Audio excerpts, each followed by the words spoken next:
Hi, welcome back to my channel and good day to all of you. I would like to discuss today yung tungkol sa 13th month pay. Marami kasi ang nagtatanong sa comments, no? Bakit ganito lang ang nakuha nila sa kanilang 13th month? Bakit may mga bawas? Bakit parang ang laki? So, from the perspective ng isang empleyado, napakahirap, no? Intindihin kung bakit ganun ang kanilang nakuhang 13th month, no? Parang kadalasan gut feel lang. Yung pakiramdam lang nila na parang kulang, parang ang daming ibinawas, ano? Parang hindi yun ang tama. But they cannot rationalize with certainty kung talagang nabawasan nga at kung magkano at bakit, no? Yun ang hindi masagot-sagot ng mga ordinaryong manggagawa, no? Nabawasan ba? Magkano? At bakit kung nabawasan, no? So, diyan magfo-focus ang ating discussion ngayon, no? Ano yung mga ibinabawas dito sa ating 13th month pay? Most especially ngayon, malapit na naman ang Christmas season and bare month na, of course. If you go to the mall, you can see mga Christmas lights, Christmas trees, no? They're putting up already and yeah, it's true with the spirit the season, talagang malapit na ang Pasko, and I hope you can go out and do some shopping anytime soon because pababa na rin naman ang cases ng ating COVID-19, but we hope na everybody gets to have Christmas, a really good Christmas this year, and we're hoping for the best for this country, of course, no? And for us, we'll continue to focus more on what benefits should employees get this Christmas, specifically 13th month pay, and ano ba yung mga ibinabawas nga dito at bakit nagkakaroon ng mga ganong deduction. So in this episode I will be doing, I think, three types of presentation, ano. Ito yung video screen uh, facing forward, and then I will have to show you yung Department of Labor and Employment Labor Advisory number 18 series of 2021. Ito yung inisyu ng Department of Labor to discuss or provide guidelines on how to compute the 13th month pay.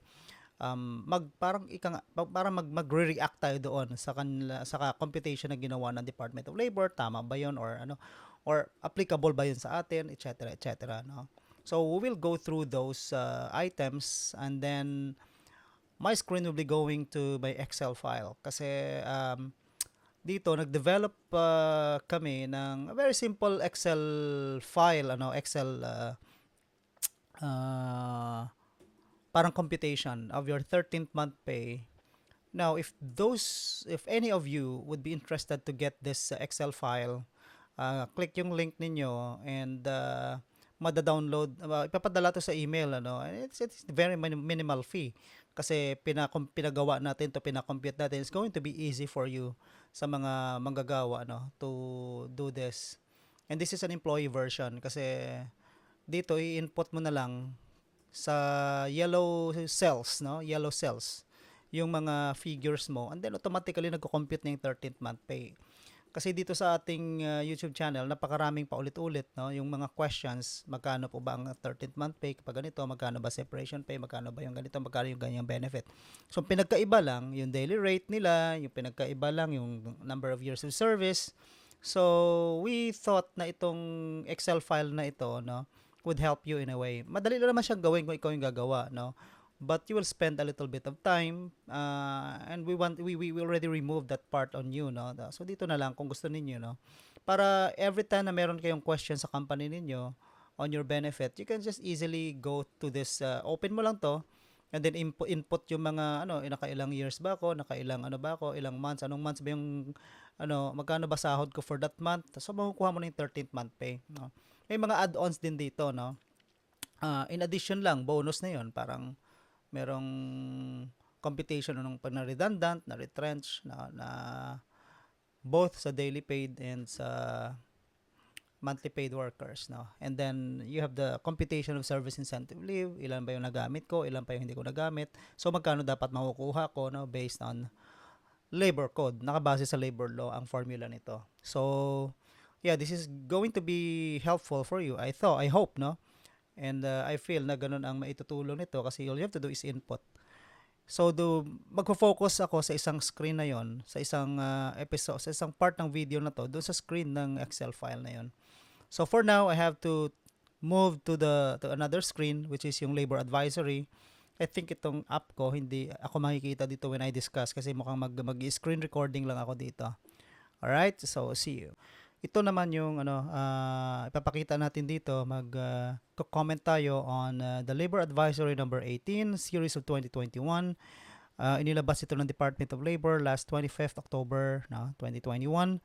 So ito raw yung guidelines on the payment of 13th month pay pursuant to Article 5 of the Labor Code of the Philippines as renumbered by PD 851 and PD 851 requiring employers in the private sector to pay the rank and file employees 13th month pay. This guidelines is hereby issued. So take note, no, may power yung yung Department of Labor to come up with yung mga ganitong advisories. So Article 5. So ang pinaka-basis ng ating 13th month pay ay yung PD 851. PD means Presidential Decree, no, 851 on mandating the payment of 13th month pay. So take note, this was amended by Memorandum Order number 28, series of 1986, na in-emphasize dito that this applies only to the rank and file employees. So technically, walang 13th month pay ang mga supervisors up, no? But as you know, sa haba ng practice ng ating mga HR, nagkaroon na lang parang default implementation na lahat na halos na empleyado may 13th month pay, including those yung mga hindi naman covered. No? So, it's a good thing. No? Kung afford lang naman ng company, why not be generous? Kasi napakaganda kapag we give our hearts are open to giving, and that's a beautiful thing, di ba? So, 13th month pay, rank and file lang yan. But there's nothing wrong with giving 13th month pay to all other classes of workers, like yung supervisors at saka yung mga managers. Coverage nito, of course, rank and file employee, very clear. Kasi ito nga, in accordance with our PD 851 as amended by Memorandum Order number 28. Magkano yung amount ng 13th month pay based sa labor advisory? So this is going to be 13th month pay shall not be less than 1/12 of the total basic salary. So take note, I want to emphasize itong total basic salary earned during the calendar year, no? Again, for you to understand yung calendar year, ang ibig sabihin noon, yung pagkasunod-sunod ng mga buwan sa ating calendar na makikita mo. So it starts with January and ends in December. Bakit may iba pa bang 12-month year reckoning? Meron din. Yung tinatawag na fiscal year. Narinig naman siguro ninyo yan. Pag sinabi mo kasing fiscal, 12 months, irrespective kung anong buwan magsisimula sa isang taon, ano, pwede ka magsimula ng June and then you count 12 months. So June this year up to June next year. Yan ang fiscal, hindi sumusunod sa pagkakasunod-sunod ng kalendaryo. Kasi sa kalendaryo natin, the month in a year always starts at January, di ba? And ends in December. Pag fiscal, it doesn't matter. You just count 12 months counting from what month you want to start and then end in the next month ka. Di ba? Parang ganon. So itong 13th month pay calendar year ito. So ibig sabihin kailangan to ibigay not later than 24 of December every year. Now, so minimum 13th month pay not less than 1/12. Ibig sabihin yung equivalent na parang 1 month salary spread over 12 months. So yun ang parang pinaka magkano yung monthly ng monthly equivalent ng yung 13th month sa loob ng isang taon, just to have the approximate value, di ba? Tsaka napaka-importante din nun para makita mo kung magkano yung parang naiipon na 13th month pay mo every month, no? So, when I say that, kasi nagre-recognize tayo ng proportionate 13th month pay. Ibig sabihin, kung halimbawa nag-resign ng isang empleyado, naka 6 months lang siya, parang nag-earn ka ng X number of X amount of 13th month pay per month, ano, times 6 months. So, that's why, yun ang thinking na parang gusto nating i-inculcate sa ating mga audience na 13th month pay, hindi lang siya pang isang taon na bilangan. pwede mong isipin yan or bibilangin yan na parang every month meron kang nag-accrue na 13th month pay as long as you earn sa basic salary, no? Disabuse our minds na ito pang isang pang isang taong benepisyo lamang, no? Para maintindihan natin yung pro rata. So it depends on the number of months of service bago ka nag-umalis sa kumpanya. That's the amount of 13th month pay na that will be the basis of your 13th month pay na i-compute ng company para sa iyo, no? So as you can see here later, ang ginawa ng Department of Labor dito sa kanilang labor advisory is nagkaroon sila ng proportionate 13th month pay. Makikita natin yan, no? Word na proportionate. Ibig sabihin, kasi magkano lang yung kinita mo, anong buwan ka lang inabot, no? That's why we're saying na don't always think na ang 13th month pay ay pang isang taong bilangan lang kasi pwedeng dumating ka sa kumpanya, June na. So hindi makukuha ng buong 12 months ang 13th month pay mo. Marami kang unpaid days kasi without pay ka, nag-suspend yung company mo, so yung mga ganon. So that will affect the total amount of kaya. Ang topic natin ngayon, ano yung mga nababawas sa 13th month pay mo? Minsan nalilito ka, di ba? 14,006.75 ang sahod mo and yet bakit ang 13th month pay ko 9,000 lang? And you cannot explain to yourself. Hindi mo rin maintindihan. So the HR, halimbawa, hindi naman sila ganun ka well-versed dito, mahirapan silang ipaliwanag sa'yo. No? Especially if the company is small and medium, wala namang HR kadalasan yan. Kung sino yung may-ari, siya rin yung nag-HR dyan, siya lang ano. So they cannot explain that to you technically. Alright, so here is our role, which is to share with you yung knowledge dito. How do we understand itong 13th month pay at yung mga deductions na nangyayari. So itong yung example ng Department of Labor sa National Capital Region, NCR, we know for a fact na ang minimum wage dito ay 537 per day. 6-day work week, ibig sabihin Monday to Saturday. So, ang ginawa kasi ng Department of Labor dito, sabi niya, kapag 537 per day ka, tapos Monday to Saturday ka, you will be working, in theory, 313 days, 313 days in a year. Paano nangyari yon? Kasi 'di ba 365 days in a year tayo. So bawasan mo ng 52 Sundays kasi Sunday ka lang naman sabi dito, hindi nagtatrabaho, Monday to Saturday ka. So 365 minus 52, so 3 maiiwan. So 313 ang mga titira. So ngayon, ang 537 na kada araw, multiply mo yun sa 313, no? And i-divide mo sa 12, that will get you 14,006.75 per month. So in theory, itong empleyadong to na nag-earn ng minimum wage of 537 sa NCR will get a total of 14,006.75 in a month kapag wala siyang mga absences or unpaid days sa kanyang payroll, right? So perfect attendance, ika nga. So that's why sinabi dito ng example ng Department of Labor, nilayout dito lahat ng months in a calendar month. So of course, starting from January and ending in December. Sa January, sabi dito, perfect attendance siya. Nakalagay nga, no absence. Kaya 14,006.75, February 14,006.75, March 14,006.75, and then April, sabi, nag-company shutdown. So nag-company shutdown, understandable kasi ano naman to pandemic. So probably nag 60-day sila, suspension of operation, no salary, and then June 5th pag resume ng company, they have like 5 days leave with pay. So pag may pay ka sa leave mo or leave with pay ka, walang bawas ang sahod mo. So you still get a perfect attendance. Ano babawasan yung leave credit mo? Okay, take note, ang mga empleyado, merong 5 days na SIL sa loob ng isang taon which you earn monthly, no? Kapag naka 1 year in service ka sa company. And then let's go to July, no? Company shutdown again. No salary, August, no salary. So this is the effect of pandemic, sa example ng Department of Labor, recognizing na the pandemic is a reality that affects businesses, that affects companies, that affects employees. So let's work together to understand this, to understand each other, no, and be harmonious with our relationship kasi talagang bigayan lang to hindi talaga ibang-iba talaga ang panahon natin ngayon. So expect to sacrifice a little bit, no, and understand each other's situation. So September, meron siyang 10 days leave without pay. So take note, pag naka without pay, tinatamaan yung earning ng isang empleyado sa loob ng isang buwan. So take note kanina dito, from a full pay na perfect attendance siya, 14,006.75, nagkaroon siya ng 10 days na absent siya without pay. And that gets him 8,636.75. October, no absence. November 1st, November 1 day leave without pay. Another, nabawasan na naman siya ng 537. So easily ang 1 day na absence niya na without pay is just 537 kasi yun ang arawan niya, no? So 14,006.75 minus 537 is 13,469.75. December, no absences daw siya. So 14,006.75. Yan ang perfect month niya, no? Pag wala siyang absences.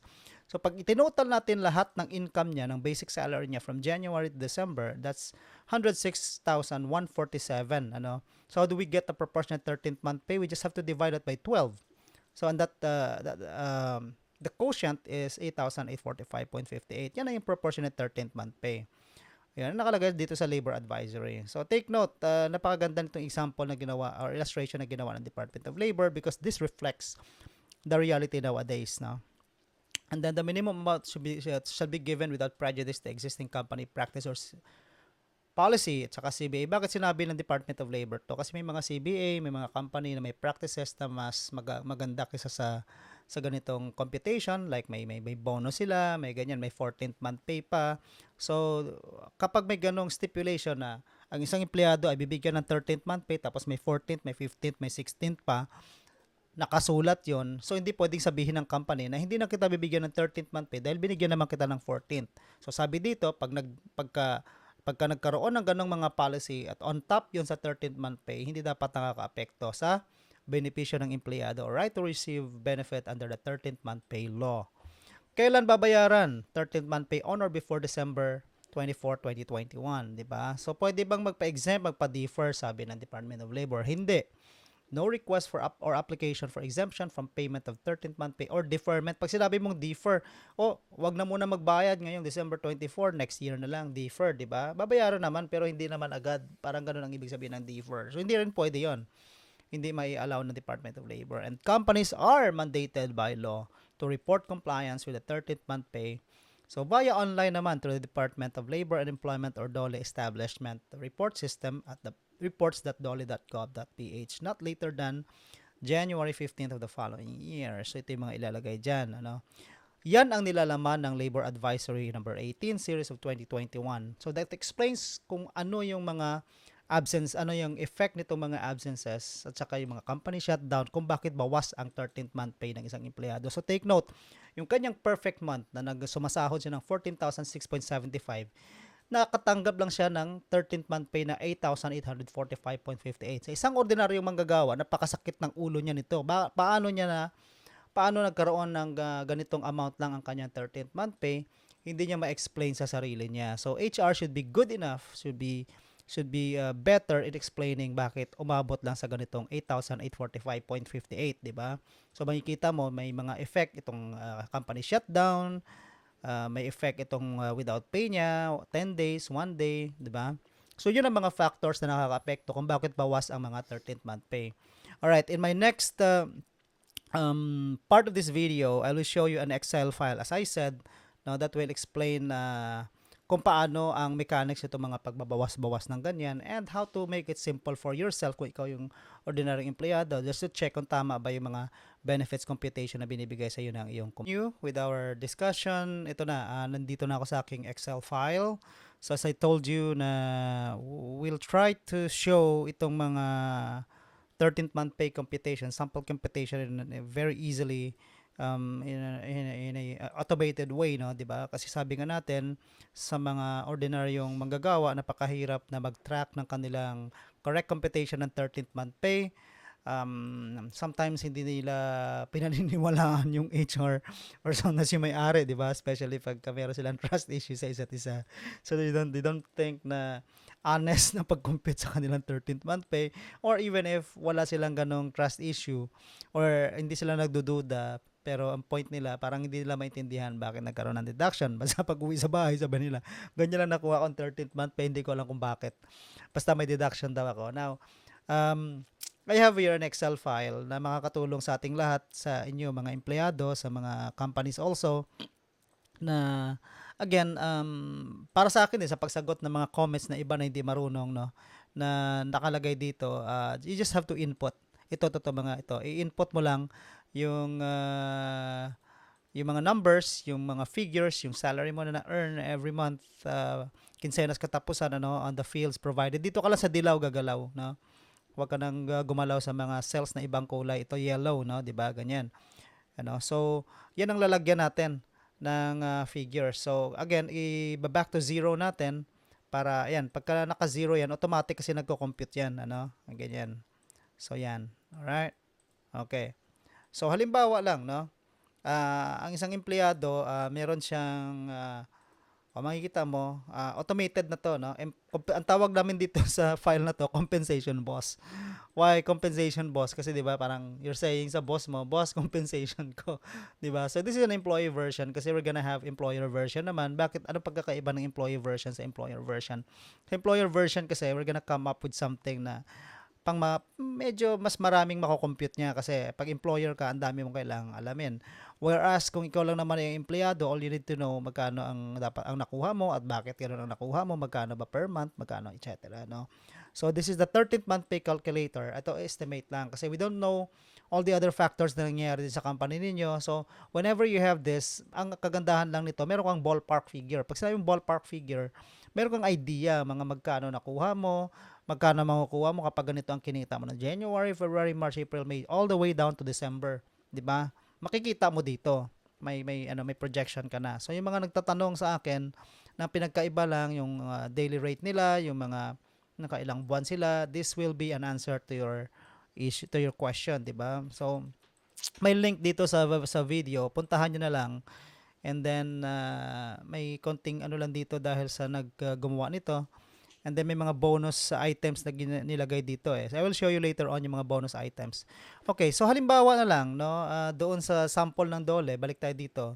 Ang sabi dito ng Department of Labor, based on NCR, ito yung kinikita ng isang tao, 537 per day, and that means applying yung factor niya na 313, that's a monthly income of 14,675. In a perfect scenario, na walang absences itong empleyado. So let's try na kapag perfect ang iyong attendance at ang kinikita mo every month, magkano ang 13th month pay mo? 'Di ba? So, yan. So, 14,675. So, ang gagawin natin, we'll just drag this figure down.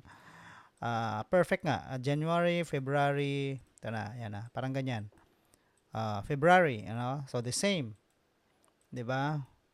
At teka pala, mali. May mali. Wait lang ha. Yung 14,675 pala, that's going to be good for 1 month na. So, gawin natin, hatiin natin sa dalawa. Yung isa, 7,000. At yung isa naman, 7,006.75. So, total, 14,006.75. So, this story goes the same all the way to December. Parang ganyan. So, pagdating ng February, ganun ulit ang kinita niya. I-drag natin dito halimbawa. Yan. So, 14,006.75, perfect score, perfect attendance, wala naman siyang absences. So, for March, ganun ulit ang kwento niya, no? 14,006.75, ganun ulit ang kinita niya. So, uli lang empleyado to. Walang mga absences, no? Walang, kung mag-absent man siguro yan, baka with pay, no? Basta ang ano natin dito, ang sample natin, at the end of the month, so input ka lang ng input. Oh, magkano kinita ko nitong 15th, 15 ng November? 7,000. About this one, that's 7,006.75, okay? So, December, ganun din. Okay. So, kung ganyan ang pattern of income, 14,006.75, perfect score. Magkano ang kanyang 13th month pay dyan? Ang total na basic salary earned is 168,081. Ang 13th month pay niyan ay ganun din, 14,006.75. Diba? Kaya may mga empleyado nagtatanong, attorney, ang monthly ko 14,006.75. Bakit ang 13th month pay ko 8,000 lang? 'Di ba? 'Yun ang tanong nila. Di ba pag 13th month pay, ibig sabihin 1 month equivalent nung kinikita ko sa loob ng isang taon, 'di ba? So, 'di ba? 1 month equivalent, no? So ibig sabihin, ang ibig niya sabihin kung naka 14,006.75 per month siya, ang 13th month pay niya, in-expect niya na 14,006.75 din. Again, that is true and not true at the same time. Ano yung true dyan? True yan kung wala kang absences, wala kang leave without pay, so on and so forth, hindi nag-suspend yung operations ng company, then you will surely get 14,006.75. What is not true about that argument, or at least understanding ng ating mga empleyado, is hindi nila nakikita na kapag may mga absences tayo, may mga without pay tayo, may mga suspension tayo, etc. Na-suspend ka dahil may violation ka sa company rules, that will impact on your 13th month pay. Liliit yan. Okay? Gaya ng ginawa ng Department of Labor dito, sabi dito, halimbawa, itong January, February, March, no absence. Sige, gawin natin perfect yan. Pero yung April niya, company shutdown, so no salary. April, no salary. May niya, company shutdown, again, no salary. So, gagawin natin 0 yan. So, sa June, yung June niya nakalagay, 5 days leave with pay, no problem. So you will get the 14,675. Sa July, company shutdown, again, no salary, so i-zero natin yan. Pagdating ng August, ganun ulit. No? Unfortunately, it's no operation, company shutdown, so 0, 0. September, nagkaroon ng 10 days leave without pay. So, assuming na ibabawas natin dito, so yung kinsenas niya, 4,000, and then yung isa niya is 4,636.75. So, nag-total lang siya ng 8,636.75 na kinita. So, i-input mo lang naman dito. All you have to do is to get your payslip, i-encode mo dito sa Excel magkano kinita mo, kinsenas katapusan per month. October, wala siyang absences. So, perfect attendance again. Very good, no? November, 1 day leave without pay siya. So, bawasan natin ng 537 ang kanyang 14,675. So, in this case, all you have to do is assume, no? So, halimbawa, 7,000 ang kinita niya ng kinsenas. Yung katapusan niya naman, 6,469.75. So, that gets him 13,469.75. So, December, no absence. So, total, 14,006.75. So, kung ganito ang pattern ng kanyang earning for the basic salary for the whole calendar year from January to December, ang total niya na kinita is 106,147 in a year basic salary. So hindi kasama overtime, hindi kasama yung mga allowances, basic salary lang talaga. 'Di ba? So magkano ang kanyang 13th month pay? Ang 13th month pay niya dito sa Excel file na to automatically computed na 8,845, 'di ba? Nakita natin ang ginawa lang naman natin dito, encode tayo ng encode dito sa yellow, automatic na nag-i-input dito sa ating estimated 13th month pay, which is 8,845.58. Nagtatali dito sa total ng DOLE na 8,845.58. So this is the simple Excel file formula na ginawa natin na you can just use, i-email natin sa inyo to, and all you have to do is input dito sa mga yellow. Huwag nyo na pakialaman itong mga ibang kulay. Yellow lang. Diyan mo lang ilagay yung sahod mo. No? Alright, so automatically magko-compute na yan. And with this also, I just want to show may bonus dito, may bonus sheet dito, which is separation pay mo kapag halimbawa, dito ka lang pipindot sa mga sheets na dito sa bottom, no. Ayan, separation pay mo magkano. So, all you have to do, halimbawa, magkano daily wage mo? NCR ka 537. Okay? Ilang years in service ka? 4. Ilang months? 2. So, 4 years and 2 months ang service mo. Total, 4.17. Ito ang estimated separation pay mo. Kino-compute na niya kapag ka na-redundant ka. Okay, saan ang galing yung mga formula na yan? Nandiyan na nakaipit na dito sa Excel file. No? Naka-hide na lang yan dyan. So, hina-hide yan para hindi na ma-accidentaling magalaw. Alright? So, nilagyan din ng bonus dito ng accountant ng separation pay kapag monthly paid ka naman. Ito yung monthly salary mo, 20,000. Tika, balikan natin yung daily, no? So, halimbawa, sabihin natin naka 8 years in service ka, tapos naka 5 months. Magkano separation pay mo kapag na-redundant? Ayan. Automatically, nagko-compute na. Again, ang sabi natin, all you have to do is input yung mga yellow. Sa yellow ka lang, ha? Sa yellow ka lang mag-i-input.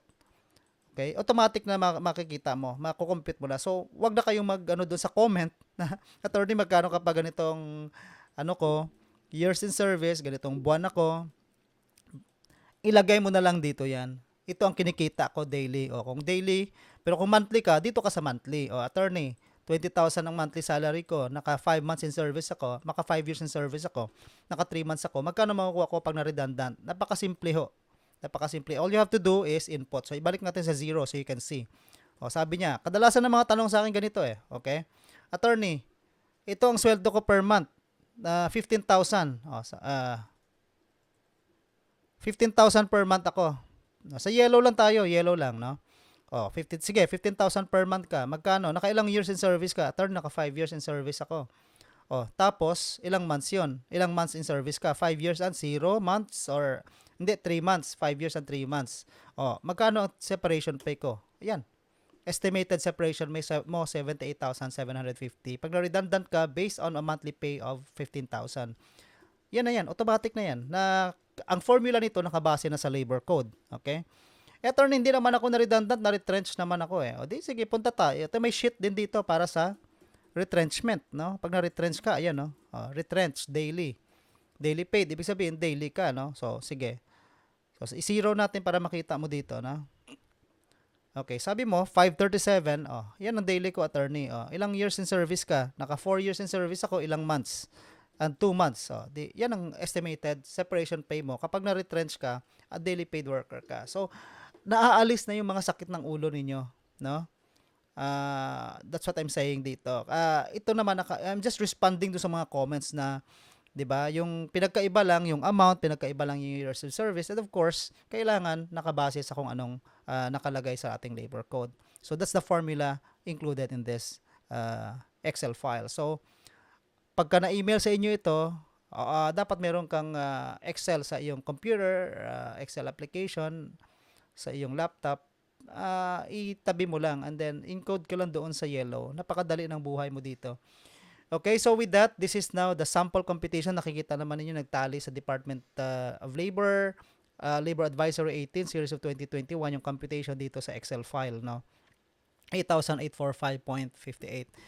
So with that, I hope na you learned something from this discussion. Ano yung mga nababawas at bakit may mga ganong bawas. So that explains it. 'Di ba? Pag may absent ka na wala kang bayad, wala kang kinita na basic salary mo, may impact 'yun sa iyong 13th month pay computation. So again, I'll go back now to another part of my video and see you there. I-off ko muna to. Ayan. So I've already discussed yung mga 13th month pay, yung mga ibinabawas dyan with the sample computation. We discussed also yung Department of Labor and Employment or DOLE Labor Advisory 18 Series of 2021.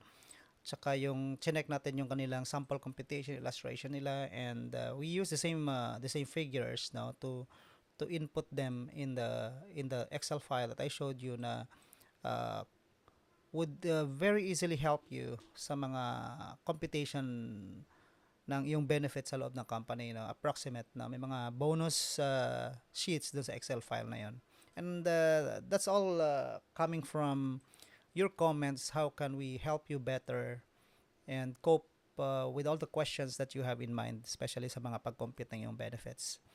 So again, this is the end of my video, and I hope that you learned something from it. So thank you to sa mga subscribers natin, and we have now 7,000, almost 200 subscribers na, no?